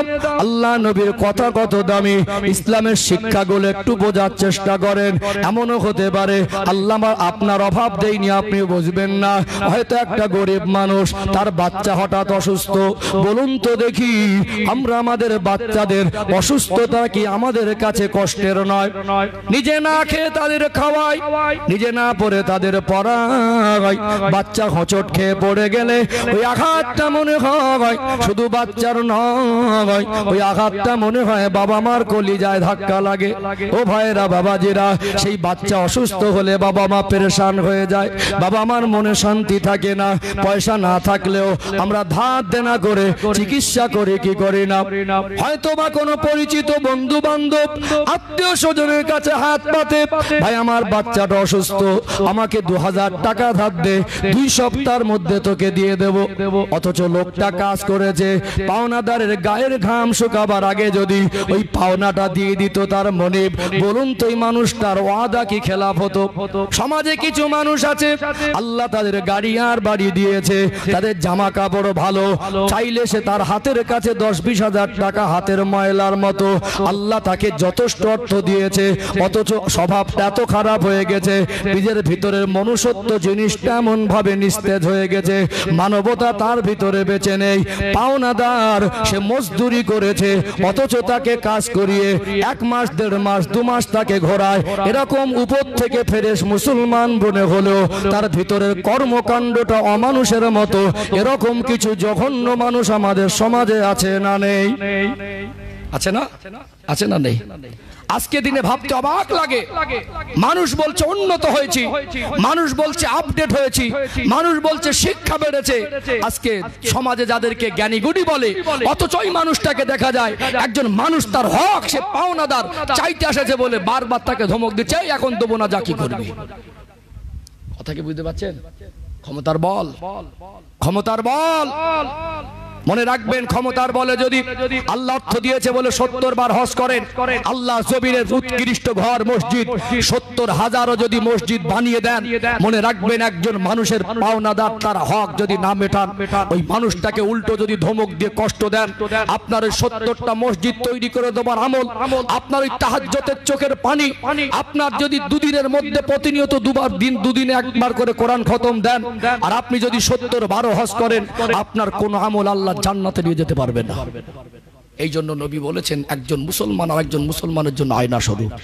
অথচ আমরা এখানে বহু মানুষ যাদেরকে আমরা সমাজে দায়িত্বশীল মনে করি, যাদেরকে আমরা বিশিষ্ট জনের পদ দিয়ে রেখেছি, যারা আসলে আমরা তাদের চেয়ার ছেড়ে দেই, এর ভিতরে কিছু জঘন্য মানুষ আছে, গরিব বলে ওই মানুষটা টাকা চাইতে তার পাওনাদার, অথচ তাকে ধমক দেয়। কথা কি ঠিক বলছি না ভুল বলছি? তাহলে আজকে মানুষ শিখবে কাদের কাছ থেকে? মানবতা মনুষ্যত্ব আমাদের কোথায় গেছে? ইসলামের যে শিক্ষা আমাদের জীবনে দরকার ছিল কি ছিল না? ও ভাইজানেরা, সোনার মানিক যুবকেরা, আব্বারা মায়েরা, আল্লাহ নবী এই জন্য হুজুর আমার এই শিক্ষাটুকু দিয়ে গেলেন, মুসলমান মুসলমানে একে অপরে ভাই ভাই। কেমন ভাই ভাই? একজন আর একজনের জন্য আয়না স্বরূপ। মনিব যখন আপনি কাজ করাবেন, আপনি মালিক হয়ে আপনার যারা কর্মচারী, আপনার বাড়িতে হোক, দোকানে হোক, আপনার চাষবাসের কাজ হোক, তার গায়ের ঘাম শুকাবার আগে তাকে পাওনাটা দিতে হবে। অথচ এমনও বহু মানুষ আছে, আমরা কখনো অভাবে পড়ি, আমরা সাধারণত মুদিখানা দোকান থেকে সংসার চালানোর মতো কিছু লেনদেন ধার বাকি করি। হয়তো মানুষকে ওয়াদা দেয়, ভাই আমি কাজ করে তোকে দিয়ে দেবো। এখন যে পাওনাদার, আল্লাহ তাকে অভাব রাখেনি, ও যে পাওনাদারকে দিল না, এর কারণে একটা মানুষের কাছে কথার খেলাফ হয়ে যায় কি যায় না? ও ভাইরা বাবাজিরা, নামাজ রোজা হজ যাকাত কুরবানি জিকির আজকার যাই করেন না কেন, তার সাথে সাথে আপনার আখলাক চরিত্র আচরণ এটা উত্তম করতে হবে। এই জন্য নবী আমার সোনা জবানে বললেন, আল্লাহ নবী জানিয়ে দিলেন, আকমালুল ঈমানা আহসানুহুম খুলুকা, তোমাদের মধ্যে ওই ব্যক্তি হলো প্রকৃত ঈমানদার যার আখলাক চরিত্র ভালো। জামা কাপড় ভালো থেকে, গাড়ি বাড়ি ভালো থেকে আমাদের মনুষ্যত্ব, আমাদের আমালে জিন্দেগিটা ভালো বেশি করা দরকার ছিল। কথা ঠিক বলছি না ভুল বলছি? ইসলাম আমাদের কি শিক্ষা দিলেন? নবী আমার সোনা জবানে জানিয়ে দিলেন, সাহাবীরা, আল্লাহ যদি তোমাদের অর্থ সম্পদ পয়সা দেয়, যদি মনে হয় তোমার বাচ্চাকে তুমি গোশত খাওয়া অসুবিধা নেই, তবে বাড়ির পাশে যদি এতিম অসহায় অনাথ থাকে, ওই অসীম অসহায় অনাথের বাচ্চাদেরকে বাড়ি একটু পৌঁছে দিতে, গোশত রান্নার সময় একটু ঝোলটা শুরুয়াটা বেশি করে দেবে। আজ যদি দিতে মন না চায়, তোমার বাড়ির গোশত রান্নার খুশবুটা যদি ওই এতিম অসহায় অনাথের বাড়ি চলে যায়, ওই বাচ্চাটা যদি মনে করে আমার আব্বা নেই বলে, আমরা গরিব বলে আমাদের বাড়িতে গোশত রান্না হয় না, আপনি হালাল টাকা দিয়ে হালাল বস্তু কিনে আনবেন, আপনার বাচ্চাকে খাওয়াবেন, আপনার খাওয়ানোটা যদি কোনো কারোর কষ্টের কারণ হয়ে যায়, ওই গরিবের হকটা নষ্ট করেন, মনে রাখবেন ওই গরিবের হক নষ্ট করলে আপনি একটা হারাম কাজ কাজ করলেন। যদি আপনার মনে হয় আপনার ছেলেকে মেয়েকে আপনি আপেল খাওয়ান, আম খাওয়ান, কাঁঠাল খাওয়ান, কমলা খাওয়ান, তবে যদি মনে হয় বাড়ির পাশে এতিম অসহায় অনাথদের মাঝে একটু পৌঁছে দিতে হবে, যদি পৌঁছে দিতে মন না চায় আমের আটিটা, লেবুর ছালটা, ডালিমের ছালটা এমন জায়গায় ফেলে দিতে পারবেন না যে জায়গায় একটা গরিবের বাচ্চা, এতিমের বাচ্চা, একটা অসহায় পরিবার থেকে একটা বাচ্চা দেখে যদি কষ্ট পায়, আমি এতিম বলে, আমার আব্বা নেই বলে আজকে আমাকে কেউ এমন ফল ফ্রুট এনে দেয় না, এতটুকু কষ্ট পাবে, এই কষ্টটা পৌঁছানো এটা ইসলামে শরিয়াতে হারাম করা হয়েছে না হয় নাই? ও ভাইরা বাবাজিরা, এখানে এই জন্য নবী আমার মুসলমানের জন্য সম্পর্কের বন্ধন তৈরি করে গেলেন, একজন আর একজনের জন্য আয়না স্বরূপ। দুনিয়া আল্লাহ আপনাকে মাল দিয়েছেন, সম্পদ দিয়েছেন, এটা আপনার পরীক্ষা। অথচ এক শ্রেণীর মানুষ তানারা মনে করেন, তানারা মুখে বলেন ফাআম্মাল ইনসানু ইযা মাবতালাহু রাব্বুহু ফাআকরামাহু ওয়া নাআমা। আল্লাহ বলেন যখন আমি আমার বান্দা বান্দিকে মাল সম্পদ দিয়ে পরীক্ষা করি, আমার বান্দা বান্দি বলে আল্লাহ আমার প্রতি অনুগ্রহ আর দয়া করেছে। প্রায় মানুষ বলে আল্লাহ আমায় ভালোবাসে, আল্লাহ আমাকে অনেক দিয়েছে, আল্লাহ আমাকে অনেক ধনী করেছেন, আল্লাহ আমাকে অনেক সুখে রেখেছেন, এটা বলে আল্লাহ আমাকে অনেক ভালোবাসেন। অথচ আল্লাহ বলেন আমি যে ওকে পরীক্ষা করার জন্য ওকে দুনিয়ায় মাল সম্পদ দিয়েছি, এটা বান্দা বোঝার চেষ্টা করে না। মনে রাখবেন দুনিয়া আপনার মাল, আপনার চাকরি, আপনার ডিগ্রি, আপনার সম্পদটা আপনাকে নাজাত করে দিতে পারবে না। আপনার মাল সম্পদটা এটা পরীক্ষার, যদি আপনি মাল সম্পদটাকে সঠিক রাস্তায় ব্যয় না করেন, এই মাল সম্পদ আপনার জাহান্নামের কারণ হয়ে যাবে কি যাবে না? এতে গরিব, এসিম, অসহায়, অনাথের হক আছে, সেগুলো আপনাকে পৌঁছে দিতে হবে। ও ভাইরা বাবাজিরা, এই জন্য আমার আল্লাহ ইসলামের মধ্যে যাকাতের হুকুম দিয়েছে না দেয় নাই?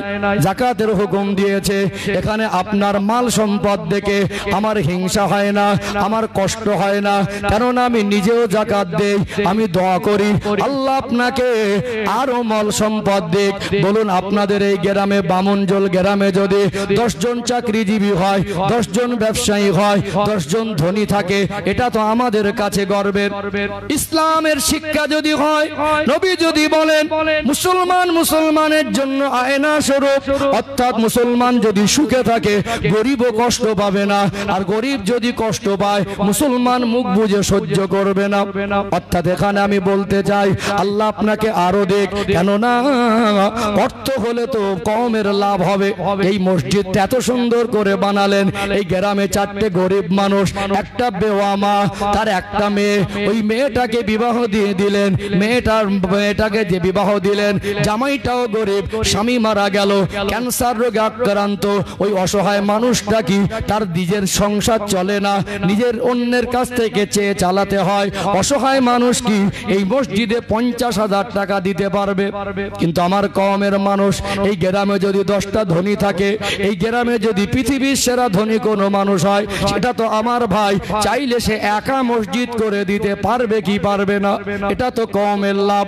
হয়তো বা আমি গরিব, আমার বাড়ির পাশে 2টো এতিম বাচ্চা, তাদেরকে লেখাপড়া শেখানোর খরচা দেবার ক্ষমতা আমার নেই, বাবা মার ঔষধ কেনার পয়সা হয়তো পাবো না, এমনও মানুষ আছে না নেই? কিন্তু এই গ্রামে যখন 4টে এতিম বাচ্চা হবে, 10টা ধনী মানুষ থাকলে তাদের যাকাতের টাকায় ওই এতিম অসহায় অনাথদের মুখে হাসি ফুটবে কি ফুটবে না? ফুটবে না? আল্লাহ অর্থ দিলে অসুবিধা নেই, অর্থ দিক, আল্লাহ আরো দোয়া করি আল্লাহ আপনাদের আরো ধনী করুক, কিন্তু আমরা মাল সম্পদ, অর্থ, চাকরি, ডিগ্রি, পদ পেয়ে যেন আমরা আমাদের আমল আখলাক, আমাদের নীতি আদর্শ, আমাদের আখেরাতকে আমরা ভুলে না যাই। আমরা সবসময় যেন মানুষের মুখে হাসি ফোটাই, এটা আল্লাহ নবীর বড় শিক্ষা। অর্থাৎ এই মানুষের আখলাক, চরিত্র, মনুষ্যত্ব, মানবতা, নৈতিকতা, নীতি আদর্শ, এগুলো আমাদের স্বচ্ছ করতে হবে, আল্লাহর পছন্দের মতো করতে হবে। আমরা সবাই আল্লাহর হুকুম যারা পালন করছি, একটা বান্দার হক আর একটা আল্লাহর হক। আল্লাহর হক আল্লাহর কাছে কাঁদলে আল্লাহ মাফ করে দিতে পারেন, কিন্তু বান্দার হক ফাঁকি দিয়ে 70,000 বার হজ করেও জান্নাতে যাওয়া সহজ হবে না। আলোচনা কি কষ্ট পাচ্ছেন নাকি? কি রাগ করছেন? অথচ আমরা কিছু মানুষ মনে করি মাল সম্পদটা আমার জীবনের মূল সফলতা। 5 বিঘে জমি কিনলে মনে করে এটা আমার সফলতা, একটা ভালো চাকরি পেলে মনে করে এটা আমার সফলতা, একটা মার্কেটে ভালো যদি জমি কিনে 10টা দোকান করতে পারে মনে করে এটা আমার সফলতা। অর্থাৎ এখানে একটা মানুষ যদি একটা ব্যবসায় প্রতিষ্ঠিত হয়ে মাসে 10 লক্ষ টাকা রোজগার করে সে মনে করে এটা আমার সফলতা, অথচ এটা মানুষের জীবনের মূল সফলতা নয়। মানুষের জীবনের মূল সফলতা হলো আল্লাহ সন্তুষ্টি জীবন অর্জন করা। এখানে একটু ক্লিয়ার করে দিই, তাহলে আমরা মানুষের সঙ্গে মিশতে, মানুষকে ভালোবাসতে আমাদের মানসিকতা তৈরি করা সহজ হবে। আজকে দেখুন না, কিছু কিছু ঘরে আমাদের ঘরের বৌমারা কেউটে সাপের থেকে বিষ বেশি। একটা প্রবাদ বাক্য আছে, জাতের মেয়ে কালো ভালো। একটু বাড়িতে শ্বশুর বাড়ি এসে স্বামীর সম্পদ, শ্বশুরের সম্পদ, একটু ধনী পরিবার এসে উঠলো, এমন এমন ভাব ভঙ্গি, এমন এমন মেজাজ নিয়ে চলে, বলে বাড়ির প্রতিবেশী গরিবদেরকে মানুষ মনে করে না। ঠিক বলছি না ভুল বলছি? বাড়ির প্রতিবেশী আশপাশের মানুষকে মানুষ মনে করে না। কেন ভাই? ইসলাম তো আমাদের এই শিক্ষা দেয়নি। মাল সম্পদটা মানুষের জীবনে সফলতা না, মানুষের জীবনে সফলতা হলো আল্লাহ সন্তুষ্টি জীবন অর্জন করা। চলুন এখানে দুটো উদাহরণ দিয়ে ক্লিয়ার হয়ে যাবে ইনশাআল্লাহ। ও ভাইজানেরা, সোনার মানিক যুবকেরা, আব্বারা মায়েরা, এখানে দেখবেন এক শ্রেণীর মানুষ আজকে আমাদের আল্লাহ অগাধ পয়সা দিয়েছে, এখন প্রতি বছরে বছরে বিবাহ বার্ষিকী পালন করছে। ছেলের জন্মদিন আলাদা, মেয়ের জন্মদিন আলাদা, বিবাহ বার্ষিকী আলাদা। অর্থাৎ এখানে দেখা যায় স্বামী স্ত্রীর জন্মদিন আলাদা। অনেক দূর থেকে বন্ধু বান্ধবকে দাওয়াত করে আনে, অনেক দূর থেকে বন্ধু বান্ধব হাই ক্যাটাগরি বন্ধু বান্ধবকে ইনভাইট করে, অথচ বাড়ির পাশে গরিব মানুষ বলে তাদের খোঁজ খবর নেয় না। ভালো করে মগজে ঢুকিয়ে নেন, আমি রবিউল ইসলাম এসেছি, আমার বাড়ি 24 Pargana Basirhat sub division area. অর্থাৎ এখানে আপনারা মনে করছেন হুজুর কত আপন, আমাকে যতই ভালো মনে করেন, আমি আপনার কাছে যতটা আপন, আপনার এই প্রতিবেশী গ্রামবাসী আমার থেকে অনেক বেশি গুণ আপন।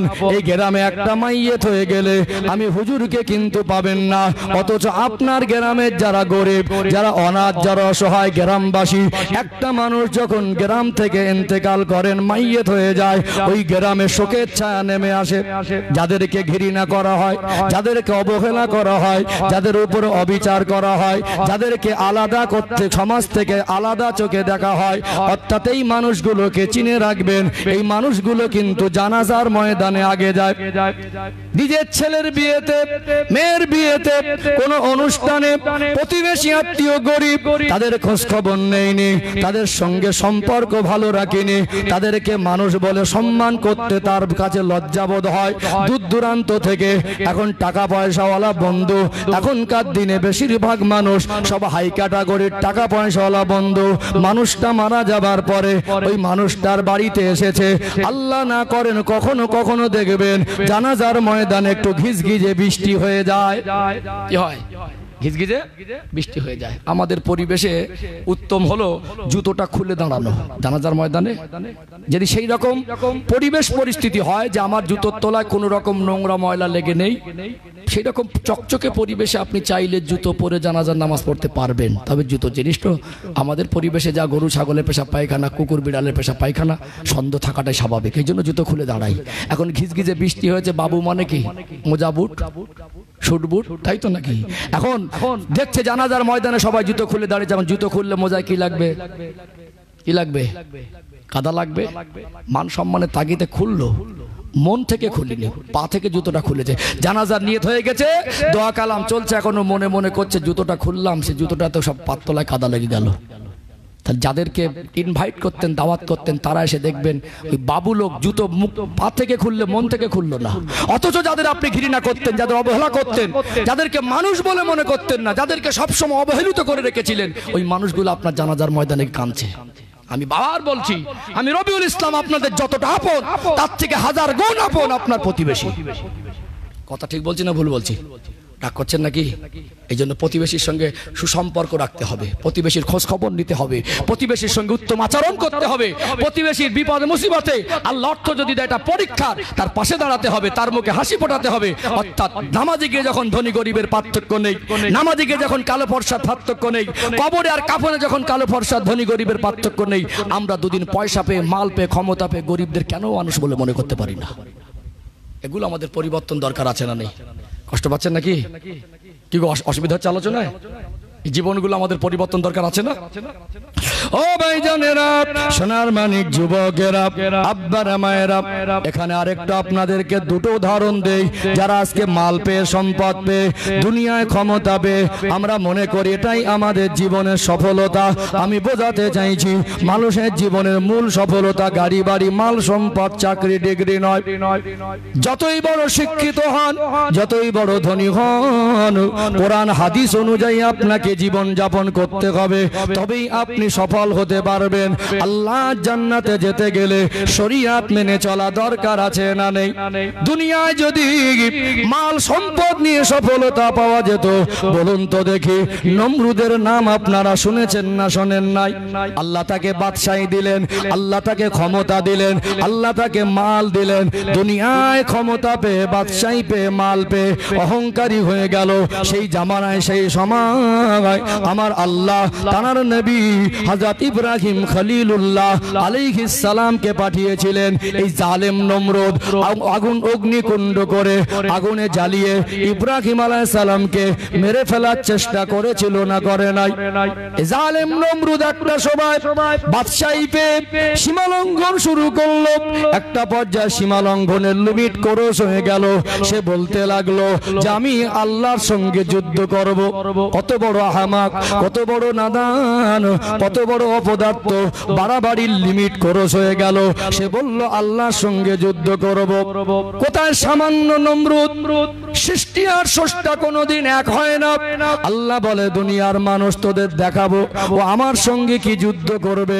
আমার আল্লাহ তাকে একটা ন্যাংরা মশা দিয়ে লাঞ্ছিত করে, অপমান অপদস্থ করে এই দুনিয়া থেকে বিদায় করেছে না করে নাই? বলুন তো, তার জীবনে যা মাল ছিল আপনার কাছে এই মালের কোনো একটাও নেই। আপনি কত বড় পণ্ডিত! সেই তখনকার দিনে নমরুদের মতো বাদশাহী, নমরুদের মতো রাজত্ব পেয়ে ওই মানুষটা যে ক্ষমতার আসন পেয়ে সে বলেছিল আল্লাহর সঙ্গে যুদ্ধ করব। ওই মানুষটার মাল সম্পদ, ওই মানুষটার পদ, ওই মানুষটার দুনিয়ার পরিচয় ওকে কি সফলতা এনে দিতে পেরেছে? সফলতার মাপকাঠি হলো আল্লাহ এবং আল্লাহর প্রেরিত নবীর কথা মতো চলা। যদি ওই মানুষটার জীবনে আল্লাহ এবং রসুলের জীবনের সঙ্গে সম্পর্ক হয়ে যেত, ওই মানুষটা নাজাত পেয়ে যেত কি যেত না? আপনি মাল সম্পদ পেয়ে, চাকরি ডিগ্রি পেয়ে, ক্ষমতা পেয়ে নামাজ পড়বেন না, দুনিয়ায় আল্লাহ এবং রসুলের আদর্শ মেনে চলবেন না, আপনার আদর্শের ভিতরে মানব দরদি হবেন না, গরিবের হক, এতিম অসহায়ের হকের দিকে খেয়াল রাখবেন না, উপরান্ত তাদের ঘৃণা করবেন। ওই গাড়ি বাড়ি চকচকে, দুনিয়ার জামা কাপড় চকচকে, আপনার ডিগ্রি নিয়ে কবরে ছাড় পেতে পারেন না। আল্লাহ দয়াময় নমরুদকে যেমন মাল সম্পদ দিয়েছিল, ফেরাউনকেও মাল সম্পদ দিয়েছিল না দেয় নাই? রাজত্ব পেয়ে গেল, ক্ষমতার আসন পেয়ে গেল, সে এত বড় নিজেকে পণ্ডিত আর নিজেকে শক্তিশালী মনে করলো। বাড়াবাড়ির লিমিট ক্রস হয়ে গেল। নমরুদ যেমন বাড়াবাড়ি করে বলেছিল আল্লাহর সঙ্গে যুদ্ধ করব, ফেরাউন এক পর্যায়ে জনগণকে বলল আমি তোদের খোদা, আনা রব্বুকুমুল আলা। এই কথা ফেরাউন বলেছিল না বলে নাই? বলুন তো দেখি, তার রাজত্ব, তার ক্ষমতা, তার পদ, দুনিয়ায় তার পরিচয় তাকে কি নাজাত করিয়ে দিতে পেরেছে? ওই মানুষটার বড় দুর্ভাগ্য, আল্লাহর কথা মতো জীবন যাপন করিনি। আল্লাহর প্রেরিত নবী হযরত মুসা আলাইহিস সালামের সঙ্গে তার জীবনের আমলের সম্পর্ক হয়নি। এত বড় রাজা ভেবে নিজেকে জনগণের কাছে খোদায় দাবি করেও ওর জীবনের ওই পথটাকে ওকে সফলতা এনে দিতে পেরেছে? ওকে সফলতা এনে দিতে পারে নাই। এটাই বোঝাতে চাইছি, মাল সম্পদ, দুনিয়ার চাকরি ডিগ্রি আল্লাহ যদি আপনাকে দেয়, হিংসা নয়, আল্লাহ আরো দিক, ওর সাথে সাথে আপনার জীবনে কোরআনের আলো বাস্তবায়ন করতে হবে।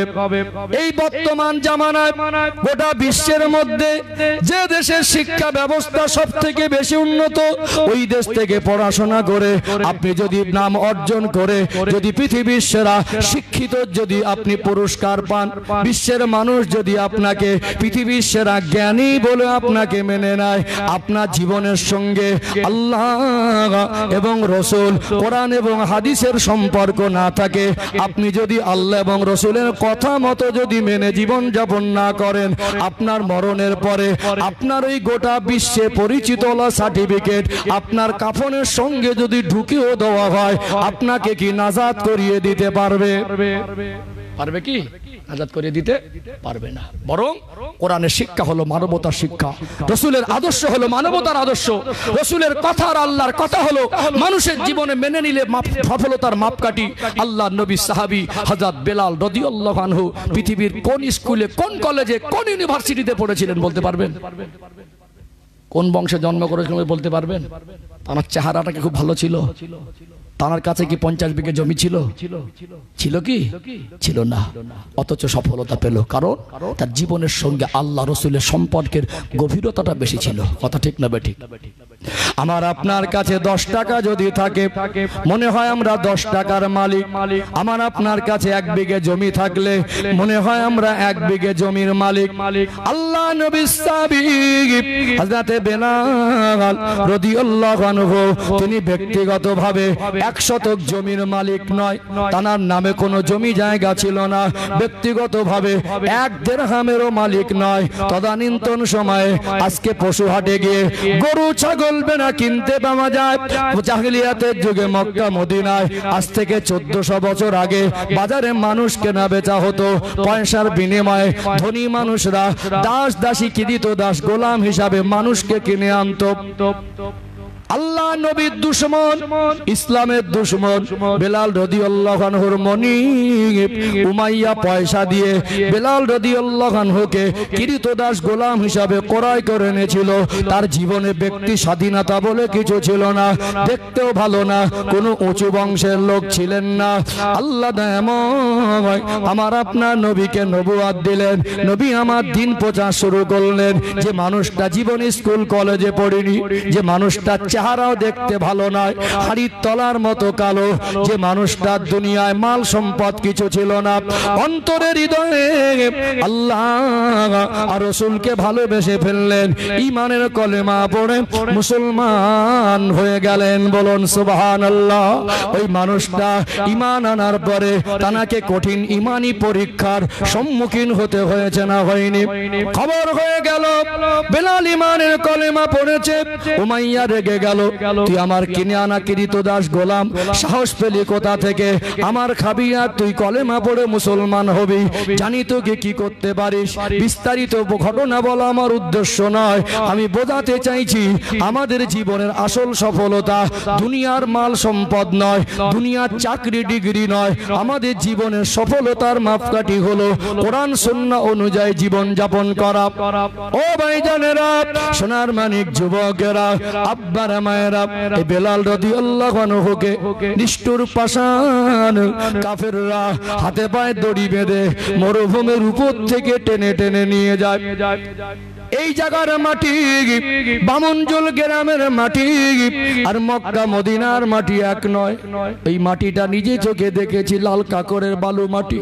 হাত পা বেঁধে যদি একটা মানুষকে টানা হয়, শরীরের চামড়া গোস্ত গুলো ক্ষত বিক্ষত হয়ে রক্তে লাল হয়ে যায়। ওই অবস্থায় টানে, বড় পাথর দিয়ে বুকের উপরে চাপিয়ে দেয়, মনে হয় শ্বাস প্রশ্বাসটা বন্ধ হয়ে যাবে। বেলালকে জিজ্ঞাসা করে, এ বেলাল, এত কষ্ট তুমি কেন পাও? আল্লাহকে রসুলকে অস্বীকার করে দাও, জানে বেঁচে যাবে। বেলাল রাদিয়াল্লাহু আনহু বলেছিলেন, এ নিষ্ঠুর পাষাণ হৃদয় মানুষেরা, তোরা আমাকে খুব বেশি বেশি মেরে দিতে পারবি, তার বেশি কিছু করতে পারবি না। আমার হয়তো মরণ হবে, হয়তো একটা সময় মারা যাব, তবে শুনে রেখে দে, আমার জানটা আমার কাছে যত দামি মনে হয়, আমার আল্লাহ আর আমার রসুলের ভালোবাসাটা আমার জানের থেকে আমার নজরে দৃষ্টিকোণে আমার বিবেচনায় কোটি কোটি গুণ বেশি দামি মনে হয়। আরো জোরে বলুন। মানুষের সামান্য কেটে গেলে আমাদের ঔষধ লাগাই, বাচ্চাদের নিয়ে ডক্টরখানায় যায়, যার গোটা শরীরটা রক্তাক্ত, গোটা শরীরটা ক্ষত বিক্ষত, সারাদিন কোবান থেকে কলেমাটাকে আর ছাড়লেন না। ওই অবস্থায় পায়ে দড়ি বেঁধে মাথাটা নিচের দিকে, পাটা উপরের দিকে, শরীর থেকে খুনগুলো টপ টপ টপ টপ করে নিচে পড়ে গড়িয়ে যায়। উমাইয়া মনিব বলে, বেলাল শুধু আল্লাহকে রসুলকে অস্বীকার করে দিবি, জানে বেঁচে যাবি।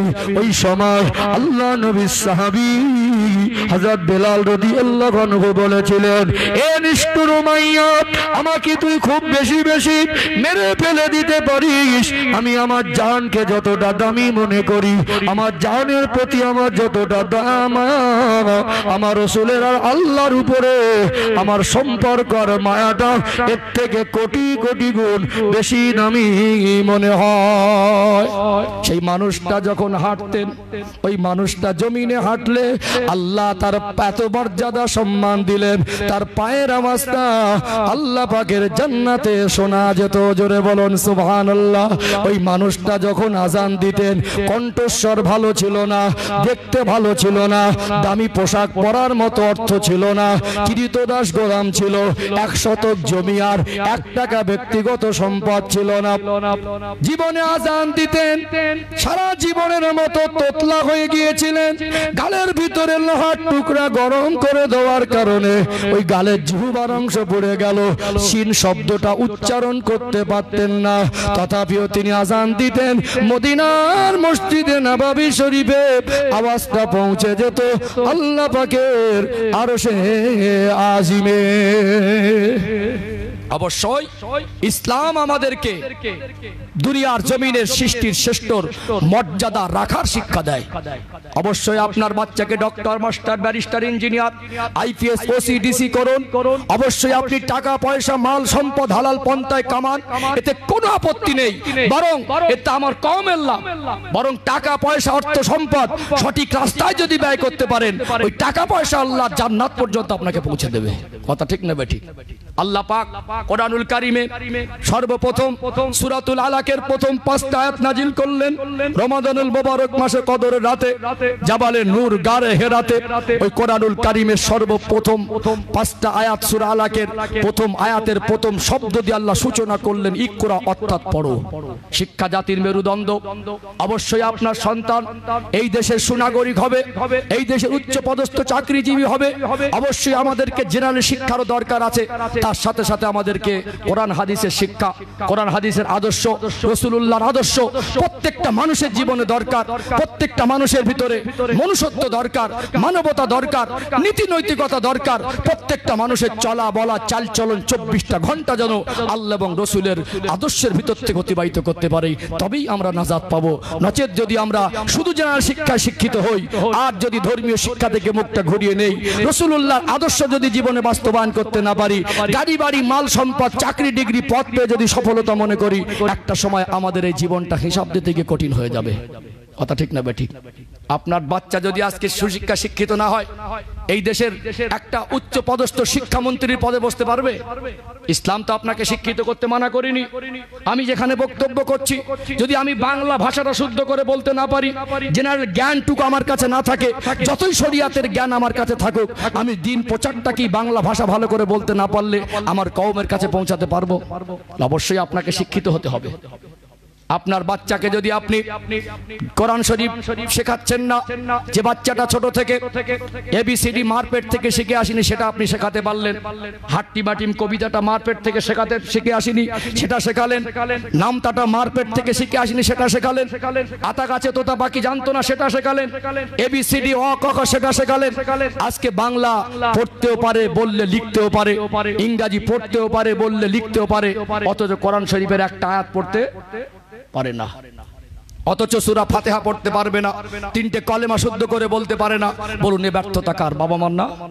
এই ব্যর্থতা বাবা মার। এখান থেকে আমাকে প্রতিবদ্ধ হতে হবে। আমার সন্তান যদি মাস্টার হয়, তার ভিতরে নামাজ থাকবে, তার ভিতরে আদর্শ থাকবে, সে যদি জীবনে ধনী হয়, তার ওই অর্থ সমাজের মানুষের মুখে হাসি ফুটবে, তার ভিতরে মনুষ্যত্ব বেঁচে থাকবে, তার অর্থটা তাকে আল্লাহর জান্নাত পর্যন্ত পৌঁছে দেবে। কথা ঠিক না ঠিক? আল্লাহর নবী সাল্লাল্লাহু আলাইহি সাল্লাম সর্বকালের সর্বযুগের সর্বশ্রেষ্ঠ মহামানব, যিনি সৃষ্টি জগতের জন্য রহমত, ইমামুল আম্বিয়া খাতামান নবিয়িন সাইয়্যিদুল মুরসালিন নূরে মুজাসসাম রাহমাতাল লিল আলামিন। সেই রাসূল যদি মনে করতেন পৃথিবীর সেরা ধনী হতে পারতেন, পৃথিবীর সেরা ভোগবিলাসে জীবন যাপন করতে পারতেন, তথাপি আল্লাহর নবী নিজের গরিবী জীবনটা পছন্দ করে নিয়েছিলেন। তার অর্থ আল্লাহর নবী দুনিয়াতে অর্থ বিরোধী ছিলেন না। যদি অর্থ বিরোধী থাকতেন তাহলে তদানীন্তন সময়ের মক্কা মদিনার অন্যতম ধনী জিন্নুরাইন হযরত উসমান গনি রাদিয়াল্লাহু আনহুকে তিনি কেন জামাই করেছিলেন? কথা বুঝতে পারছেন না? ইসলামের দৃষ্টিতে অর্থ সম্পদ উপার্জন করা হালাল পন্থায় কোনো আপত্তির নয়, বরং দরকার আছে, বরং দোয়া করি আল্লাহ আরো দিক।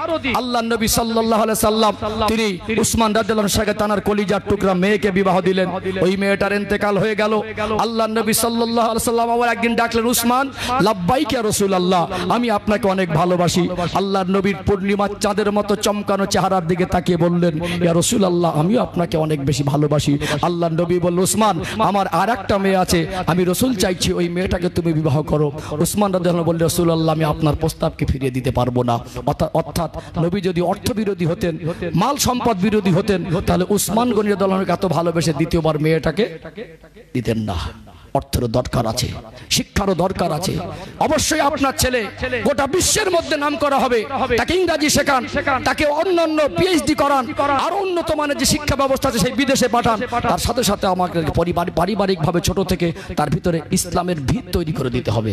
আমাদের বাচ্চারা যখন কলেমা শিক্ষা থেকে বঞ্চিত না হয়, কোরআনের শিক্ষা থেকে বঞ্চিত না হয়, শরীয়তের শিক্ষা থেকে বঞ্চিত না হয়, আমাদের বাচ্চারা যেন ইসলামের আদর্শ থেকে বঞ্চিত না হয়। ছোট থেকে যদি আমরা পারিবারিক সূত্রে বাবা মা দায়িত্ব নিয়ে যদি আমাদের বাচ্চাদেরকে আমরা ইসলামিক মাইন্ডে মানুষ করতে না পারি, তাদের ভিতরে ইসলামের ভিত না থাকে, প্রয়োজনে একটা সময় গিয়ে বড় হয়ে টাকা হবে, ওর ভিতরে মানবতা থাকবে না, ও বিচারক হবে, ওর ভিতরে ন্যায় নৈতিকতা থাকবে না, নীতি আদর্শ থাকবে না, পয়সা খেয়ে বিচারটা ঘুরিয়ে দেবে। একজন যদি সৎ সন্তান, নেক সন্তান, ইসলামের দৃষ্টিকোণ থেকে তাকে ইসলামিক পরিকাঠামোয় মানুষ করতে পারেন, একটা সময়ও ডক্টরেট করুক, ও পিএইচডি করুক, একটা সময় গিয়ে এলাকার মানুষের কাছে প্রভাবশালী হোক, এটা তো আমার কম গর্বের। একটা সময় বিচারক হোক, ওর ভিতরে যদি সততা থাকে, আল্লাহর ভয় থাকে, আখিরাতের চিন্তা থাকে, রাসূলুল্লাহর আদর্শ থাকে, কোনোদিন পয়সা খেয়ে বিচার করতে গিয়ে বিচারটা ঘোরাতে পারবে না। কোনোদিন যদি দেশের নেতা হয়, চোর হবে না। আজকে দেশের দুর্নীতিবাজ নেতাদের কারণে আজকে 25,000 প্লাস মানুষের চাকরি গেল কি গেল না? কি বলছেন? এর ভিতরে সবাই দোষী, অথচ তাদেরকে পয়সার বিনিময়ে ঘুষ দিয়ে দুর্নীতি করে তাদেরকে মানে লোভ দেখানো হয়েছে। তারা জীবনে একটা স্থায়ী সরকারি চাকরি হিসেবে পাওয়ার জন্য তারা সর্বশেষে চেষ্টা করেছে। কথা কি বুঝতে পারছেন? আমি রাজনীতির নেতা না, রাজনীতির কথা বলি না, রাজনীতির বক্তব্যের প্ল্যাটফর্ম এটা না। তথাপি আমি বলবো, আমাদের সন্তানরা নেতা হবে, আমাদের সন্তানরা মন্ত্রী হবে, আমাদের সন্তানরা ডক্টর হবে, আমাদের সন্তানরা মাস্টার হবে, আমাদের সন্তানরা দেশের উচ্চ পদস্থ দেশের পরিচালক হবে। অর্থাৎ আমাদের সন্তানরা বিশ্বের মধ্যে মাথা উঁচু করে বাঁচবে, কিন্তু তাদের ভিতরে ইসলামিক আদর্শটা যেন থাকে, ছোট থেকে তাদের ভিতরে যেন ইসলামিক মাইন্ডটা থাকে। ছোট থেকে আমরা যখন ইসলামের বেসিক শিক্ষাটা তাদেরকে দেই, অর্থাৎ আপনি বলুন, এখানে আমরা হিন্দু মুসলমান জৈন খ্রিস্টান মিলেমিশে চলি, আমাদের স্কুলের যে পরিবেশ, ভিন্ন ধর্ম অবলম্বীর সন্তানরা এক স্কুলে পড়াশোনা করে না? করে তো। 4টে ছেলে, একজন মুসলমানের ঘরের সন্তান, একজন হিন্দুর ভাইয়ের ঘরের সন্তান, একজন খ্রিস্টান ভাইয়ের ঘরের সন্তান, একজন বৌদ্ধ ভাইয়ের ঘরের সন্তান। এই 4টে ছেলে এক ক্লাসে পড়ে, 4টের বয়স 20 বছর। বুঝতে পারছেন? 4টে ছেলে কেউ হাবলা পাগলা না, 4টে ছেলেরই ব্রেন সব রোল নাম্বার পাশাপাশি কন্টেস্ট হয়। 4টে তার মানে সবাই বুদ্ধিমান আর চালাক আর চতুর। 4টেকে অপশন দেবেন, তোমার ধর্মটা বাদ দিয়ে একটা মেনে নাও। কেউ কারোর ধর্ম ছাড়তে চাইবে? কি মনে হয়? চাইবে? ও যদি বুঝতেও পারে আমারটার থেকে অন্যটা ভালো, তারপর ওর জন্য ছাড়া সহজ হবে না, ছাড়তে চাইবেও না। অর্থাৎ ছোট থেকে ওর পরিবার সূত্রে, পরিবারের কাছ থেকে যে শিক্ষাগুলো পেয়েছে, তার ভিতরে সেই শিক্ষাটার একটা ভিত তৈরি হয়েছে। ওই ভিতটা টাকা লোভ দেখিয়ে ওই ভিতটাকে টলিয়ে দেওয়া অতটা সহজ না আজকে। অর্থাৎ আমাদের সব থেকে বড় ব্যর্থতা, আমরা আমাদের সন্তানদেরকে ইসলামিক মাইন্ডে মানুষ করতে পারিনি। এটা আমাদের বড় ব্যর্থতা। আমরা পারিবারিকভাবে আমাদের আদর্শটাকে আমরা নিজেরা পবিত্র করে আমাদের সন্তানদের চিন্তা চেতনাকে আমরা পবিত্র স্বচ্ছ করে দিতে পারিনি, যার কারণে আমাদের গাড়ি আর বাড়ি হচ্ছে, আমাদের জামা কাপড় উন্নতি হচ্ছে, আমাদের মনুষ্যত্বর উন্নতির জায়গা অবনতি হয়ে যাচ্ছে। আলোচনায় কি কষ্ট পাচ্ছেন নাকি? এক একটা দিন আমি এক এক রকম প্ল্যাটফর্মে আলোচনা করি বিষয় ভিত্তিক। আজকে যেহেতু আজকে মানবতার কথা বলছি, বান্দার হকের কথা বলছি, এখানে এই জন্য আমি এই রুটটাকে পছন্দ করেছি। আপনাদের অসুবিধা হচ্ছে নাকি? কেউ কিছু বুঝতে পারছেন? তাহলে আপনি বলুন, একজন ধনী মানুষ যখন তার ভিতরে ইসলামের আলো থাকবে, রাসূলুল্লাহর আদর্শ থাকবে, আখিরাতের চিন্তা থাকবে, ইসলামের বেসিক ভিতগুলো থাকবে, ওই মানুষটা যদি ধনী হয়, ওর বাড়ির পাশে গরিব মানুষের খোঁজ না নিয়ে ওর বাড়ি গালে বিরিয়ানি উঠবে? হ্যাঁ দেন না। ইফতারি ফল খাবে, বাড়ির পাশে একজন অসহায় এতিম অনাথ রয়েছে, হয়তো একটা সময় তার সুখ শান্তিতে চলছিল, হঠাৎ অসুস্থতার কারণে অভাব দেখা দিয়েছে। এই বাড়ির পাশের মানুষের ভিতরে মানবতা যদি জীবিত থাকে, ইফতারিতে ফল খাওয়ার সময় গপ গপ করে খাবে না? তার কথা মনে পড়বে? মনে পড়বে না? মনে পড়বে না? এই জন্য আমাদের ভিতরের চরিত্রকে, বাহ্যিক চরিত্রের সাথে সাথে আভ্যন্তরীণ চরিত্রকে পরিবর্তন করতে হবে। আল্লাহ আমাদের জীবনকে ইসলামের আলোয় আলোকিত করার তৌফিক দান করেন, বলেন আল্লাহুম্মা আমিন। ও ভাইজানেরা, সোনার মানিক যুবকেরা, আব্বারা মায়েরা, নবী আমার সোনার জবানে বললেন, আসহাবিকান নুজুম বিআইহিম ইক্তাদাইতুম ইহতাদাইতুম। আমার এক একটা সাহাবা হলো নক্ষত্রের সমতুল্য। কোন একজন সাহাবা যদি জীবন আদর্শ ফলো করো, হেদায়েত পেয়ে যাবে। জোরে বলুন সুবহানাল্লাহ। মদিনার মানুষের রেখে যাওয়া সেই মেসেজ যদি আমরা ফলো করি, আমাদের জীবনটা পরিবর্তন সহজ হয়ে যাবে। চলুন সময় স্বল্পে দৃষ্টান্তটা তুলে ধরে, তাহলে পরিষ্কার ক্লিয়ার হয়ে যাবে মুসলমানদেরকে আল্লাহ নবী কেমন ভাবে তাদের জীবনের পরিবর্তন শিখিয়েছিলেন। আল্লাহ নবী হুজুর আমার হিজরত করে যখন মদিনার জমিনে গিয়েছিলেন, আমার রাসূলুল্লাহর বয়স তখন হলো 53 বছর। কত বছর? নবী যখন হিজরত করছেন, আমার রাসূলের বয়স 40 বছর বয়সে নবুয়ত, মক্কায় 13 বছর অতিবাহিত করলেন। হিজরতের সময়কালে আমার নবীর বয়স তখন 53 বছর। নবী আমার মদিনায় চলে গেলেন। মদিনার মানুষের ভালোবাসায়, মদিনার মানুষের আপ্রাণে, মদিনার মানুষের অবদানে আল্লাহ নবী মুগ্ধ হয়ে গেলেন। মদিনায় গিয়ে আল্লাহ নবী দিন প্রচারটা বন্ধ রাখলেন না, ওখানেও কলেমার বাণী প্রচার করতে লাগলেন। মদিনার মানুষ আমার রাসূলুল্লাহর হাতে হাত দিয়ে ঈমানের কলেমা পড়ে মুসলমান হয়ে যেতে লাগলেন। জোরে বলুন সুবহানাল্লাহ। কয়েকটা দিন অতিবাহিত না হতে হতে মক্কার জমিনে যারা ছিলেন সাহাবারা আমার রাসূলুল্লাহর জন্য দেওয়ানা হয়ে গেলেন, আল্লাহ নবীর জন্য ব্যাকুল হয়ে গেলেন। আমরা বলি নবীকে ভালোবাসি, সাহাবাদের ভালোবাসা আন্দাজ করতে পারবেন না। আজকে আমাদের অনেক মানুষ বলে নবীকে ভালোবাসি, অথচ একটা সপ্তাহ চলে যায়, একবার উজু করে না, এক ওয়াক্ত নামাজ পড়ে না, একবার দরুদ শরীফ পড়ে না, অথচ সম্পর্কে রাখা হয়েছে বিড়ি আর তামাকের সঙ্গে। সময় মতো পাবে না বলে পকেটে করে নিয়ে ঘরে, ঘুম থেকে উঠে পাবে না বলে বালিশের তলায় মতি আর তামাক, খৈনি, গুটকা আর বিড়ি সিগারেট মানুষ রেখে ঘুমায় কি ঘুমায় না। সাহাবারা আমার রাসূলুল্লাহর জন্য এত বেশি দেওয়ানা ছিলেন, কোন কারণবশত যদি একটা দিন আমার নবীর ওই চাঁদ মুখটা দেখতে না পেতে